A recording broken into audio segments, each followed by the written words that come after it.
All right, so I've got the new version of Gene here. We're going to take a look at adding in the head rig portion for the class. So I'm going to hop into the side view, and we're going to go up to the head. So first off, we're going to go back to the rigging tool set. We're going to my joint options and just reset the tool, just in case there's something I had changed up there. So remember, we want kind of the base of the spine, which is going to be the spine connect, and the base of the neck rather, which is going to connect to our spine. We want a joint here in the middle in case you want to add that extra control in. I always just like to add it. You don't have to add, manipulate it or add a control for it, but at least it's there if we do want to later on. Then next joint is going to be the base of the head. So right where that neck ends and transitions into the actual head. So more along this line of where the jaw meets the neck and kind of the back of the skull as it comes in to the base of the skull. Then finally, the last joint, the tippy top of the head there, hitting enter. Now I want to go back into that tool because we also want to, I'm going to select that head joint there and bounce off of it. There we go. This is going to be my jaw joint. So right there where I think my jaw is going to rotate should be roughly in this area here. And then jaw end. So I'm going to take this to the tip, the kind of end area of my chin down there. And hit enter. Let's open up the outliner and rename these joints because this could be spine connect. So we'll either delete this one or the other one on the spine when we connect those up later on. This is going to be neck joint.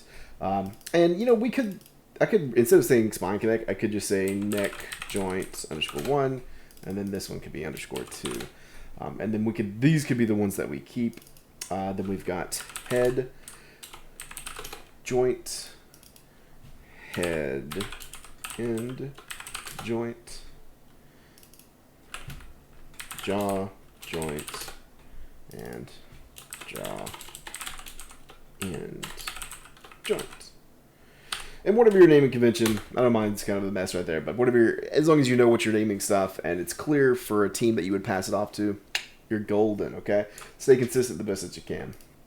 All right, so let's look at the orientations of these joints. So display, transform display, local rotation axes with all of them selected. So same deal that we did kind of previously. We want to make sure that all of these are lined up. And for the most part, they are okay, with the exceptions of the joint end there. We really kind of want to just the end joints, right, for the head and the jaw. We can just really rotate these up. So I'm going to select that one, go into component mode, question mark, so I can select that. So we want X kind of pointing up. I can hold J, right, increment and rotate. And then we want Y pointing back, so same thing, hold J, increment and rotate. There we go. So now it's facing like everything else. And same thing for this jaw. So again, whoops, we don't want to select gene, so let's make sure I don't accidentally select it there. So again, the kind of the end joints here, they don't super matter, like what direction they point in, okay? And largely the reason for that is, let's make sure that this joint is correct. It is, okay, cool. Because if I was to just kind of follow this chain out, it is pointing the right way. That X would rotate and start pointing down to the chin. Cool. So again, the end joints the orientation doesn't really matter. I always just like to line them up just in case if I ever want to go back and add something, or I don't know. I just guess I'm being consistent as best that I can. Let's add in controls instead of rambling. So a NURB circle, and we're going to parent that up and bring it up to the actual neck control here. I'm going to hide the geometry so I can just snap it there. There we go. And again, I'm going to build his kind of at the base, so that's fine. I'm not going to build one for this joint, but if you do, it's going to be easy. It's just going to be an FK chain, okay? So we're going to duplicate this again, bring that up this time for the head joint. And if you recall, we're going to offset these here in just a second. But let's get one last one before we do. And that's going to be this jaw joint. All right, so now before we even start offsetting in component mode, let's just go ahead and name and group these to themselves and delete their, freeze their transforms, all that great stuff. So I'll select all three, freeze transforms, delete history. I'll select the first one. This one I'm going to name neck control. And then we'll group it to itself. And this is going to be called neck control underscore GRP. And remember to center that pivot. Moving on down, this was the jaw control. Group it to itself. Jaw control underscore GRP, centering that pivot. Group it to itself for the head. Head control underscore GRP. I know I did this on a little backwards. That's okay, because ultimately, same result in the end. Head control. There we go. So now each of them have their own offset groups. Yes, exactly. That's what we can start doing, is now going into the control vertex to offset these to really match up my model. And then also, if I'm accidentally selecting joints, I can just click this button up here to disable selecting joints. Okay, so let's go back here. Wait, why can't I select that now? Oh, I did curves, not joints. This one's the joints. My bad. Eyesight. I'm getting old. Okay, there we go. So now I can bring back my polygons, scale that in, and I want to make sure I'm just either in object or world. Let's do object. There we go. And then just scale that in and position that. Same thing here. I was in my rotation, I was in component. Let's just go back to object. I'm just going to rotate that down and scale that in just to match up with the base of the neck. And we can move it away from that now because we're in component mode and we're not necessarily moving the pivot of that object, right? That is still pivoting on that joint, as is the offset group, because that's where we centered the pivot before we started messing with these components. All right, so this is the head control. So let's grab all of these components and we're going to give him a halo.